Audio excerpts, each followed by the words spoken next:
Maintenant, nous allons passer à un autre chapitre qui va précéder l'avènement de la prophétie.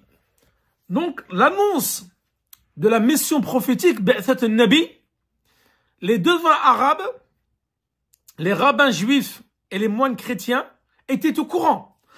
Peu avant que le prophète sallallahu alayhi wa sallam soit envoyé, les rabbins, donc les rabbins, les moines et les devins avaient déjà évoqué la mission prophétique. Ils savaient que quelqu'un allait arriver. Les rabbins, on avait la parfaite description dans la Torah. Les moines, on avait la description dans l'évangile. Et les devins le savaient aussi parce qu'ils avaient les shayatins, les djinns, qu'ils allaient écouter dans le ciel et apporter les informations aux devins. Ils savaient que bientôt, un prophète allait être envoyé. Donc les devins, contrairement aux gens des Écritures qui, eux, le savaient depuis longtemps, ils avaient la description parfaite, les devins, ce sont les diables, parmi les djinns qui étaient venus les enfermer. Donc eux, ils prenaient connaissance de ces informations-là dans le ciel. Lorsqu'il y avait un décret divin dans les cieux, à cette époque-là, avant l'avènement de l'islam et avant l'envoi du prophète sallallahu alayhi wa sallam, ils n'étaient pas empêchés d'écouter les décrets divins. Mais par contre, lorsque le prophète sallallahu alayhi wa sallam fut envoyé, à l'approche de la révélation, Allah subhanahu wa ta'ala, il a mis un voile devant les diables, parmi les djinns et les shayatines, pour qu'ils ne puissent plus entendre les décrets divins, pour qu'ils puissent les rapporter aux devins. Donc à partir de ce moment-là, à l'approche de la révélation, ils ne pouvaient plus rapporter les informations. Mais eux, ils avaient connaissance de ce prophète.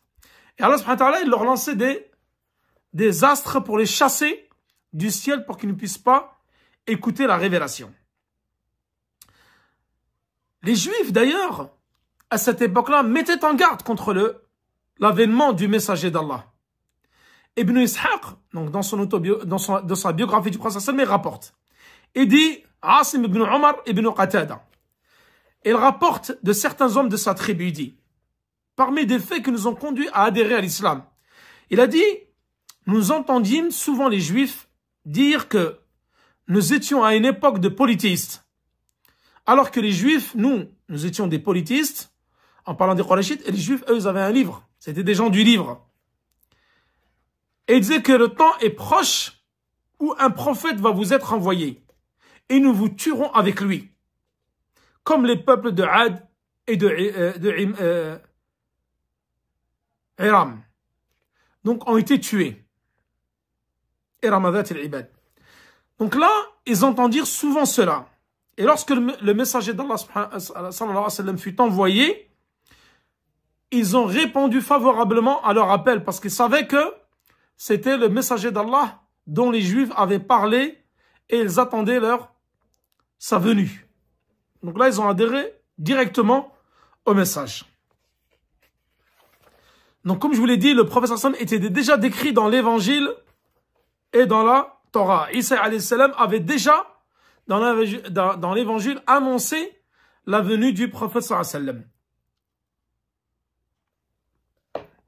Le prophète sallallahu alayhi wa sallam, lorsqu'il a atteint l'âge de 40 ans, donc 5 ans après la construction de la Kaaba, Allah, le prophète sallallahu alayhi wa sallam, donc le suscita et il l'a choisi pour l'envoyer en tant que prophète à l'ensemble de l'humanité, pour leur annoncer la bonne nouvelle du paradis à qui lui obéirait et la miséricorde également. Et le châtiment pour celui qui lui désobéit. Et là donc, le prophète sallallahu alayhi wa sallam allait souvent dans la grotte de Hira pour des retraites spirituelles. Et il restait là-bas plusieurs jours. Des fois, il restait même jusqu'à 1 mois. Donc on rapporte qu'il restait à peu près 1 mois par an. Et le prophète sallallahu alayhi wa sallam, hubbiba ilayhi al-khalwa. Il aimait beaucoup la solitude et la retraite spirituelle. Et la révélation, comment elle a commencé? Au début, elle a commencé par des rêves. Comme l'a rapporté Aïcha radhiyallahu anha dans le hadith. La révélation au messager d'Allah débuta sous la forme de rêves prémonitoires. Donc il ne faisait pas de rêve sans que celui-ci ne se réalise. Clair comme le jour. Et le prophète sallallahu alayhi wa sallam aimait la solitude. Et rien ne lui était plus agréable que de rester seul. selon Abdel Malik ibn Ubaydallah, quand Allah subhanahu wa ta'ala a voulu l'honorer de la prophétie, alors le prophète sallam avait pris l'habitude de se retirer loin des habitations pour ses besoins. Donc il empruntait des chemins entre les montagnes et la vallée du secteur. Et il ne passait pas à proximité d'une pierre ou d'un arbre sans que celui-ci ne lui rende le salut. C'est-à-dire à chaque fois qu'il passait devant un arbre ou une pierre, il lui disait « Assalamu alayka ya Rasulallah ». L'arbre parlait et la pierre également, il passait le salam au prophète. Et le prophète se retournait à droite et à gauche et il ne voyait personne.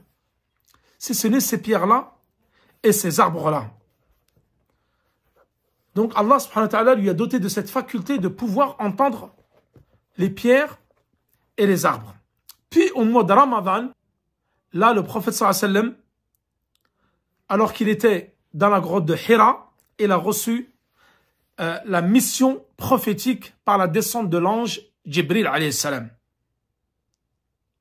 Donc là, selon Ubayd ibn Umayr, qui rapporte, le prophète sallallahu alayhi wa sallam avait l'habitude de se retirer dans la grotte de Hira, chaque année durant 1 mois.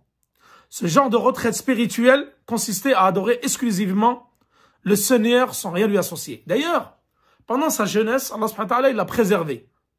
Rappelez-vous, lorsqu'il avait 4 ans, il a envoyé les 2 anges pour le purifier, pour ouvrir son abdomen et purifier son cœur. Et il l'a préservé pendant tout ce long moment, pendant ce temps-là, toutes ces années-là. Et le prophète, d'ailleurs, il n'a jamais adoré les statues. Et il n'a jamais touché une statue. Allah subhanahu wa ta'ala l'a préservé jusqu'à l'avènement de la prophétie. Donc là, lorsque le mois de Ramadan est arrivé, comme d'habitude, le prophète sallallahu alayhi wa sallam allait à la grotte de Hira pour faire sa retraite spirituelle. Et là, l'ange Jibril s'est présenté à lui, selon l'ordre de son Seigneur. Donc c'est Allah subhanahu wa ta'ala qui a envoyé l'ange Jibril pour lui apporter donc la prophétie. Le prophète rapporte, il dit, Jibril s'est présenté à moi alors que je dormais. Il tenait une couverture feutrée dans laquelle il y avait un livre. Il me dit, lis. J'ai dit, je ne sais pas lire. Il ajouta, l'ange me saisit et me serra au point que j'ai failli perdre connaissance. Puis il me relâcha et il me dit, lis. Il a dit, je ne sais pas lire. J'ai répété ainsi. Puis il me saisit une seconde fois au point que j'ai failli perdre toutes mes forces. Et là, il me relâcha, il me dit, lis. Je lui ai dit, je ne sais pas lire. Donc pour la 3e fois, il me saisit, puis me relâcha en disant, lis au nom de ton Seigneur qui t'a créé, celui qui a créé l'homme d'une adhérence, lis ton Seigneur est le très noble. Iqra bismi rabbika alladhi khalaq, khalaq al-insana min alaq. Iqra wa rabbuka al-akram. Donc la sourate que vous connaissez, qui est la première sourate qui a été révélée au prophète sallallahu alayhi wa sallam. Donc les 5 premiers versets. Donc le prophète sallallahu alayhi wa sallam a répété ce que Jibril lui a dit. Et là, le prophète sallallahu alayhi wa sallam était complètement paniqué. Il est retourné au prophète radiyallahu anha. Et il s'asseyait auprès d'elle. Et il s'est collé contre ses cuisses. Et il a dit, elle l'a questionné, oh Abul Qasim, donc c'était sa kunya, où étais-tu? J'ai envoyé plein de gens autour de Mecca à ta recherche, personne ne t'a trouvé. Et il lui a raconté, le prophète sallallahu alayhi wa sallam, ce qui est arrivé. Elle lui a dit, Khadija radiyallahu anha, réjouis-toi, oh mon cousin. Et reste ferme. Car le prophète sallallahu alayhi wa sallam, c'est le cousin de Khadija radiyallahu anha. Par celui qui tient l'âme de Khadija entre ses mains, j'ai bon espoir que tu seras le prophète de cette communauté. Car Maysara, il lui avait déjà répété cela. Donc elle savait que le prophète sallallahu alayhi wa sallam, c'est lui qui allait être envoyé, avant même qu'elle l'épouse. Khadija, elle s'est habillée, elle allait voir qui? Waraqat ibn Nawfal, qui est le fils de son oncle, qui est également son cousin. Et Waraqat ibn Nawfal, c'était un chrétien. Donc il avait embrassé le christianisme avant l'avènement de l'islam. Et il avait lu l'évangile, les écritures, et il connaissait les écritures saintes, la Torah et l'évangile.